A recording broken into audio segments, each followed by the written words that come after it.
रिया आणि दीपक, सीमाजी आणि सुरेंद्रजी यांचे मोठे सून आणि मुलगा होते. सुरेंद्रजींना 3 अपत्ये होती. मोठा मुलगा दीपक, त्यानंतर मुलगी कोमल आणि सर्वात लहान मुलगा अनुज. दीपक खूपच साधा सरळ स्वभावाचा होता. जेव्हापासून रिया त्याच्या घरी सून म्हणून आली होती, तिला खूप काही सहन करावं लागत होतं. खरं तर दीपक तिला खूप प्रेम करत होता, पण सासरच्यांची वागणूक वेगळीच होती. सुरेंद्रजी आणि सीमाजी सासू सासरे म्हणून रियावर जास्त चक्क गाजवत असत आणि तिला काहीही कुठेही बोलायला कमीपणा वाटत नसे. हेच स्वभाव त्यांच्या मुलगी कोमलमध्येही होते. भाऊजाईला काहीही बोलून टाकायचं हा कोमलचं ठरलेलं होतं. अनुज मात्र वेगळा होता. तो समजूतदार होता आणि तो रियाशी विचारपूर्वक सन्मानाने बोलायचा आणि तिच्या दुःखाची जाणीव ठेवायचा. पण दीपकला मात्र रियाचं दुःख कधीच समजलं नाही. त्याने स्वतः कधीच रियाला काही वाईट बोललं नाही. तिची खूप काळजी घेत होता. पण त्याची सर्वात मोठी कमतरता हीच होती की त्याच्या घरचे लोक रियाला जेव्हा जेव्हा वाईट बोलायचे, अपमान करायचे, तेव्हा तो विरोध करायचा नाही. सुरेंद्रजी आणि सीमाजी त्याचे आईवडील होते, म्हणून दीपक त्यांच्या विरोधात काही बोलत नसे. हे समजू शकायचं. पण त्याची छोटी बहीण कोमल देखील रियाचा सतत अपमान करत होती आणि दीपक तिलाही काहीच म्हणायचं नाही. रियाचा आत्मसन्मान त्या घरात चुराडा होत होता. ती मनातल्या मनात अपेक्षा ठेवत होती की तिचा नवरा तिच्यासाठी आवाज उठवेल. पण ना दीपक स्वतः काही बोलत होता, ना रियाला काही बोलू देत होता. दीपकचं म्हणणं असं होतं की हे सगळं किती दिवस चालेल, सगळं आपोआप एक दिवस ठीक होईल. कोमल लग्न होऊन सासरी जाईल, आईवडिलांचं वय होईल, मग आपोआप सगळं शांत होईल. तू का उगाच बोलतेस? रियाचं दुःख दीपक कधीच समजू शकला नाही. हे सगळं सहन करत करत रिया आता याची सवय करून बसली होती आणि निमूटपणे सगळं सहन करत होती. हो, कधीकधी ती आपला जीव अनुजकडे मोकळा करत होती, पण तो तरी काय करणार? तो तिचा दीर होता, नवरा नव्हे. तिच्या सन्मानासाठी आवाज उठवायचा हक्क दीपकचाच होता. अनुज अनेकदा दीपकला म्हणायचा, भैया, तुम्ही तुमच्या पत्नीच्या सन्मानासाठी आवाज का नाही उठवत? वहिनीला घरात कुणीही काहीही बोलून जातं, सतत तिचा अपमान होतो, तिला घरात कोणी सदस्य मानतच नाही, एक मोलकरणीसारखी वागणूक दिली जाते, पण तुम्ही कधीच तिच्यासाठी काही बोलत नाही. दीपक म्हणायचा, आता तुझं लग्न झालेलं नाही म्हणून तू असं बोलतोस. एकदा लग्न होऊ दे, बघू तू किती साथ देतोस तुझ्या बायकोला, तेही आई बाबा आणि बहिणीच्या विरोधात जाऊन. ज्या नात्यांमध्ये आपण वाढलो त्यांच्या विरुद्ध आपण बोलू शकत नाही. आणि बायकोला काय दुःख असणार? मी तिचा सन्मान करतो, तिच्या कोणत्याच गरजेमध्ये कमी पडत नाही, मग तिला काय त्रास? हे सगळं तुझ्या मनाचा भ्रम आहे. रिया खूप खुश आहे. अनुजला माहीत होतं की दीपकला समजावण्यात काही उपयोग नाही, त्याला काहीच समजणार नव्हतं. असं करत करत वेळ जात होता. कोमलचं लग्नही झालं. पण जेव्हा जेव्हा ती सासरहून यायची तेव्हा रियाचा अपमान करणं काही थांबत नसे आणि दीपक अजूनही काहीच बोलत नसे. सुरेंद्रजी आणि सीमाजी तर आधीपासूनच रियाशी वाईट वागायचे. हे सगळं पाहून अनुजने ठरवून टाकलं होतं की त्याच्या पत्नीला तो असं जीवन कधीच जगू देणार नाही. त्याच्या पत्नीचं आयुष्य रियासारखं होणार नाही. हे सगळं दीपक भावाचं अपयश आहे, म्हणूनच त्याची पत्नी हे सगळं सहन करत होती. असं करत करत वेळ गेला आणि अनुजचंही लग्न झालं. नेहा त्या घरातली सगळ्यात छोटी सून बनून आली. पण आता जो खेळ इतके दिवस रियासोबत सुरेंद्रजी, सीमाजी आणि कोमल खेळत होते, तोच खेळ त्यांनी नेहासोबतही खेळायला सुरुवात केली. लग्नाच्या पहिल्याच दिवशी सीमाजीने तिला उशिराने उठल्याबद्दल टोमणा मारला. हेच संस्कार दिले आहेत का तुझ्या आईवडिलांनी? सकाळी 6 वाजता दरवाजा उघडला होता, म्हणून सीमा त्यांच्या नेहमीच्या रागात नेहाकडे बघत बोलल्या. नेहा शांतपणे त्यांच्याकडे पाहत होती, कारण ती नव्याने आलेली सून होती. तेवढ्यात कोमलनेही तिच्यावर एक टीका करत म्हणाली, हिच्या आईने शिकवलं असेल ना, म्हणूनच काही येत नाही. हिला फक्त मेकअप करायला येतं, बाकी काही नाही. चल लवकर न्हाणं करून स्वयंपाकघरात जा. इथे तू मुलगी नाहीस की तुला कुणी काही करू देईल. नेहा अचंबित झाली होती की लग्नाच्या दुसऱ्याच दिवशी एखाद्या नववधूशी असं कठोरपणे कोणी वागू शकतं का? इतक्यात सुरेंद्रजीही आले आणि त्यांनीही टवाळी करत म्हटलं, घरातच दिसायला पाहिजे, नाहीतर तुझं इथं काही चालणार नाही. नेहाला काही समजलं नाही की ती काय बोलेल. तेवढ्यात अनुज आपल्या खोलीतून बाहेर आला. तो खूप वेळापासून हे सगळं ऐकत होता आणि तिघेजण एकत्र होतील याची वाट बघत होता. अनुजने मोठ्या आवाजात म्हणाला, खबरदार, माझ्या बायकोला कोणी काही बोललं तर सहन केलं जाणार नाही. ही या घराची सून आहे आणि तिला इथं संपूर्ण सन्मान मिळायला हवा. सकाळी 5 वाजता उठून ती स्वयंपाकघरात काय करणार? तुम्हीच जेव्हा 7 वाजता उठता तेव्हा 5 वाजता कोणासाठी नाश्ता बनवणार? म्हणून ही सगळी बकवास माझ्या पत्नीशी पुढे करू नका. ती आपलं कर्तव्य योग्य पद्धतीने पार पाडेल. पण जर कुणी तिला बेअब्रू करण्याचा प्रयत्न केला तर मी सोडणार नाही. आणि कोमल दीदी, तुला स्वतःचं सासर नीट सांभाळता येत नाही आणि माहेरात येऊन तिला संस्कार शिकवतेस. तुझ्यात किती संस्कार आहे ते सगळ्यांना माहीत आहे. तू सतत माहेरातच असतेस. सीमा म्हणाल्या, खबरदार, कोमलबद्दल काही बोलायचं नाही. बायको आली की बहिणीवर रोप झाडायला लागलास. पण अनुज आज गप्प बसणारा नव्हता. तो म्हणाला, हो, माझी पत्नी या घरात माझ्या विश्वासावर आली आहे आणि तिचा सन्मान राखणं हे माझं कर्तव्य आहे. मी दीपक भैयासारखा नाही की तुम्ही माझ्या पत्नीचा अपमान करत राहाल आणि मी गप्प बसेन. लक्षात ठेवा, माझ्या पत्नीमागे मी उभा आहे. एक नियम आहे माझा, सन्मान द्या, सन्मान घ्या. जसं तुम्ही माझ्यासाठी महत्त्वाचे आहात तशीच माझी पत्नी माझ्यासाठी तितकीच महत्त्वाची आहे. तिच्या सन्मानावर मी कधीही तडजोड करणार नाही, हे लक्षात ठेवा. अनुजने हे इतक्या ठामपणे आणि कडक स्वरात म्हटलं की सगळ्यांना समजलं की जर कोणी नेहाशी गैरवर्तन केलं तर अनुज त्यांना सोडणार नाही. कारण अनुज दीपकसारखा नव्हता. त्या दिवसानंतर कोणीही नेहाला टोमणे मारले नाहीत. ती त्या घरात आरामात राहू लागली.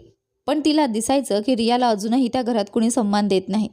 कारण दीपक अजूनही रियासाठी कधीच आवाज उठवत नव्हता. पण नेहाला या सगळ्या गोष्टींना कधीच सामोरं जावं लागलं नाही. कारण तिचा नवरा तिच्या प्रत्येक पावलावर सोबत होता. म्हणून आता हळूहळू नेहालाही घरात महत्त्व मिळायला लागलं होतं. आणि ती आता रियालाही काहीही बोलून जात असे. कारण तिला माहिती होतं की रिया उलटून उत्तर देणार नाही आणि दीपकही काही बोलणार नाही. त्यामुळे ती रियाला सहज टोकून जात असे. ही चूक होती रिया आणि दीपकची. ते दोघंही सगळ्यांचं ऐकून घेत होते पण उत्तर देत नव्हते. जरी ते घरचे मोठे मुलगा आणि सून होते तरी घरचे लहान लोक त्यांच्यावर हुकूम चालवत होते. एके दिवशी रियाची सासू अंगणात पडली. कारण पाऊस चालू होता आणि अंगण ओलंचिंब होतं. पण त्याचा दोषही तिने रियावर टाकला. ती ओरडली, तू वेळेवर अंगणातलं पाणी पुसलं असतं तर मी पडले नसते. पण रिया काय म्हणणार? पाऊस अजूनही चालूच होता. ती फक्त एवढंच म्हणाली, मम्मी माझी काय चूक आहे? पाऊस तर अजूनही चालू आहे. अंगण कोरडं कसं होईल? इतकंच बोलली की तिच्या सासूबाईंनी तिच्यावर हात उचलला. दीपकने आजही काही बोललं नाही. रिया शांत उभी राहून रडत होती. तेवढ्यात अनुज आला आणि म्हणाला, वहिनी, तुम्ही तुमच्या सन्मानासाठी आवाज का नाही उठवत? जोपर्यंत तुम्ही स्वतःसाठी बोलणार नाही तोपर्यंत कोणीही तुम्हाला काही समजणार नाही. तुम्हाला स्वतःसाठी पाऊल उचलावंच लागेल. रिया खूप दुःखी झाली होती आणि ती अनुच्या छातीशी लावून रडू लागली. कारण तिचं दुःख तर तिचा नवरा देखील समजून घेत नव्हता. इतक्यात नेहा तिथं आली आणि एवढ्या दिवसात तिला समजलं होतं की रिया या घरात किती कमी सन्मानास आहे. रियाला आपल्या नवऱ्याच्या छातीशी रडताना बघून नेहाने लगेच एक टोमणा मारला. वा जेठाने, आता तर दिरालाच फसवायला लागलीस. नवऱ्याशी समाधान नाही वाटत का की माझ्या नवऱ्यालाच फसवायला चाललंय? नेहा ही गोष्ट मनात न ठेवता फक्त बोलून गेली होती.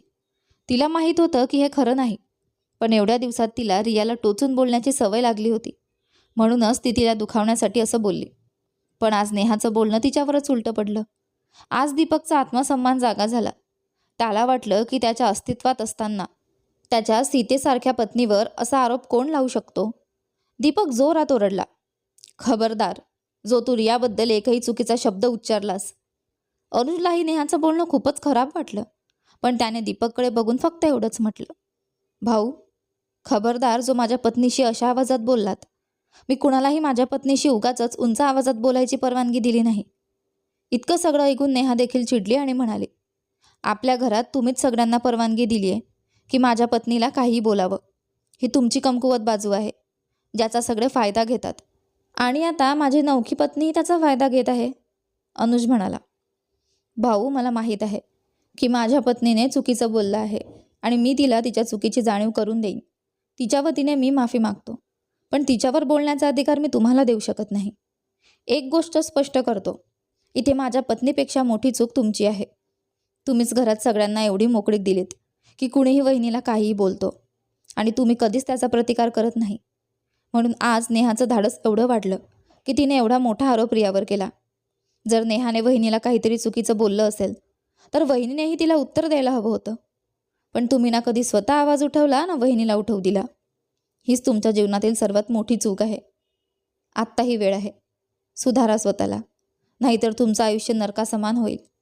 दीपक आणि रियाला आज पहिल्यांदाच हे ठाम समजलं की त्यांची शांतता त्यांना कुठे आणून ठेवले आहे. दीपक जोरात गरजला. त्याचा आवाज ऐकून सगळे लोक अंगणात जमा झाले. दीपक खवळलेल्या आवाजात म्हणाला, आता यापुढे जर कुणी रियाशी उद्धटपणे वागण्याचा प्रयत्न केला तर मी त्याला सोडणार नाही. रिया ही या घराची मोठी सून आहे आणि तिला त्या दर्जाचा मान सन्मान मिळालाच पाहिजे. आता यापुढे रियाशी कोणतीही गोष्ट बोलायची असेल तर ती एक मर्यादेच्या चौकटीत राहून बोला. चुकीच्या पद्धतीने वागाल तर त्याचे परिणाम भोगायला तयार राहा. आणि आई, आज तुम्ही रियावर हात उचलला. ही तुमची पहिली आणि शेवटची चूक समजून माफ करतो. परंतु परत असं केलं तर मी विसरीन की तुम्ही माझी आई आहात. जितका अधिकार तुम्हाला माझ्यावर आहे तितकाच रियालाही आहे. पुढच्या वेळी जर कोणी रियावर हात उचलण्याचा प्रयत्न केला तर रिया सरळ पोलीस स्टेशनमध्ये जाईल आणि घरगुती हिंसेचा गुन्हा दाखल करेल. मी तिच्यासोबत असेन.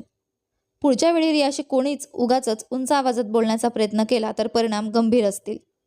आणि कोमल, खबरदार, जो परत तू रियाच्या बाबतीत तोंड उघडलंस, जा तुझं सासर सांभाळ. आता तू लग्न झालेली आहेस आणि जर माहेरात राहण्याची इतकीच हौस असेल तर फक्त आईपर्यंतच सीमित राहा. माझ्या पत्नीच्या जवळ येण्याचा प्रयत्नही करू नकोस. दीपकचा राग पाहून कोमल घाबरली. तिने ठरवलं की आता ती माहेरात फारशी राहणार नाही आणि सासरातच आपला वेळ घालवेल. आईनेही कोमलला डोळ्याने इशारा केला, गप्प बस, नाहीतर आता तुझीच बारी लागेल. दोन भावांनाही आता कोमलवर विश्वास राहिला नव्हता. दीपक पुढे म्हणाला, जर तुम्हाला अजूनही समजलं नसेल तर मी आणि रिया आत्ताच या क्षणी हे घर सोडून जायला तयार आहोत. या नरकात राहण्यापेक्षा एका छोट्या खोलीत प्रेमाने जगणं खूप चांगलं आहे. हे बोलून दीपक रियाला घेऊन आतल्या खोलीत गेला. आज दीपकचा रोष पाहून सगळ्यांना समजून गेलं होतं की आता जर कोणीही रियावर काहीही बोललं तर त्यांची खैर नाही. लग्नानंतर एवढ्या वर्षांनी रियाला आज खरं वाटलं की तिला तिच्या नवऱ्याचं खरं प्रेम मिळालं. ती खोलीत जाऊन दीपकच्या गळ्यात पडून रडू लागली आणि म्हणाली, इतका उशीर का केलास माझ्यासाठी आवाज उठवायला? आता तर माझी सगळी आशा संपलेली होती. दीपक रियाची माफी मागत होता आणि म्हणाला, बस, जितकं सहन करायचं होतं ते तू सहन केलंस. माझ्या चुकीमुळे तुला इतकं काही सहन करावं लागलं. पण आता तुला काहीही सहन करण्याची गरज नाही. फक्त तू शांतपणे आणि आनंदात राहा. आणि हो, जर कोणी तुला काही बोललं तर त्याला लगेच उत्तर दे. कोणाच्याही बोलण्याचं ओझं उगाचच सहन करू नकोस. जर तू सांगितलंस तर मी तुझ्यासोबत वेगळं घर घेऊन राहायला तयार आहे, कारण तू खूप दुःख भोगला आहेस आणि ते मी समजू शकलो नाही. रिया दीपकच्या गळ्यात पडून रडू लागली. त्यावेळेस अनुजने नेहाकडे नजर वळवली. ती शांत उभी होती. तिलाही आता समजलं होतं की तिने खूप चुकीच्या गोष्टी बोलून टाकल्या होत्या, कारण तिला वाटलं नव्हतं की गोष्ट इतकी वाढेल.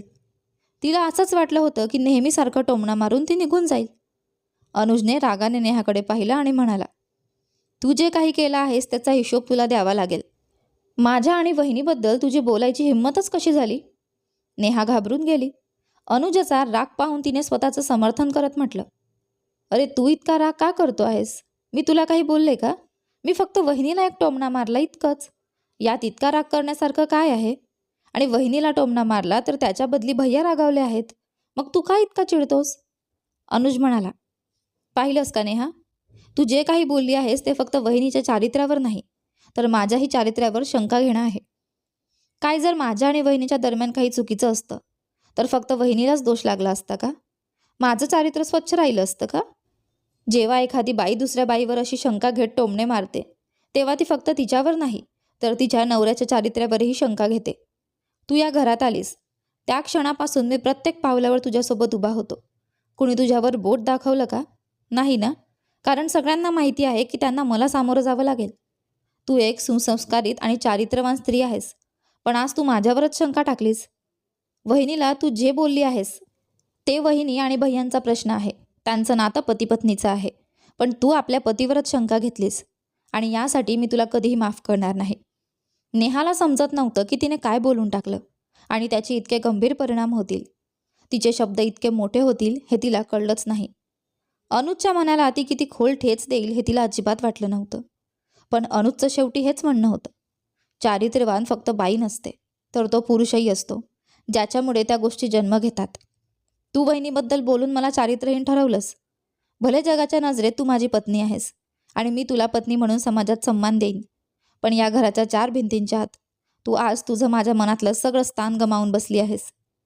नेहा शांतपणे जमिनीवर बसली, हे विचार करत की आपल्या एका चुकीमुळे आज तिने स्वतःच्या पतीचं प्रेम गमावून बसली आहे.